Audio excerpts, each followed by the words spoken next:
ముందు వచనంలో రూతుని దీవించారు కదా, రాహేలులాగా, లేయాలాగా వాళ్ళ వంశాన్ని దేవుడు ఎలా ఆశీర్వదించాడో అలాగా నిన్ను కూడా ఆశీర్వదించాలని దీవించారు కదా. మరి ఈ వచనంలో బోయాజుని ఇంకా వాళ్ళ ఫ్యామిలీ లైన్ని దీవిస్తున్నారు.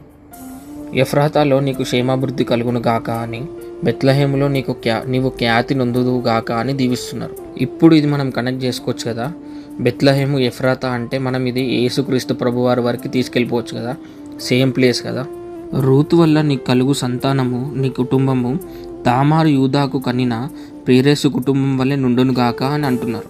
ఆటోమేటిక్గా డౌట్ వచ్చేస్తుంది కదా మనకి ఇప్పుడు ఇక్కడ, అసలు యూదా ఎవరు, తామరు ఎవరు, అసలు వీళ్ళలాగా దీవించడం ఏంటి అని. అబ్రహాం పేరు కనిపించట్లేదు ఏంటి, ఇస్సాకు పేరు కనిపించట్లేదు ఏంటి, యాకోబు పేరు కనిపించట్లేదు ఏంటి, యోసేపు పేరు కనిపించట్లేదు ఏంటి అని మనకు డౌట్ వచ్చేస్తుంది కదా ఇమీడియట్గా. మనము ఆదికాండం 38వ అధ్యాయం మొత్తం చదివామనుకోండి, వీళ్ళ స్టోరీ ఉంటుంది మొత్తం స్టార్టింగ్ నుంచి లాస్ట్ వరకు. చాలా విచిత్రమైన స్టోరీ ఇది. మనం చదువుతున్నప్పుడు కూడా మనకు చదవబుద్ధి కాదు, అలాంటి స్టోరీ ఇది. మరి చూద్దాం మనం నెక్స్ట్ ఏమవుతుందో.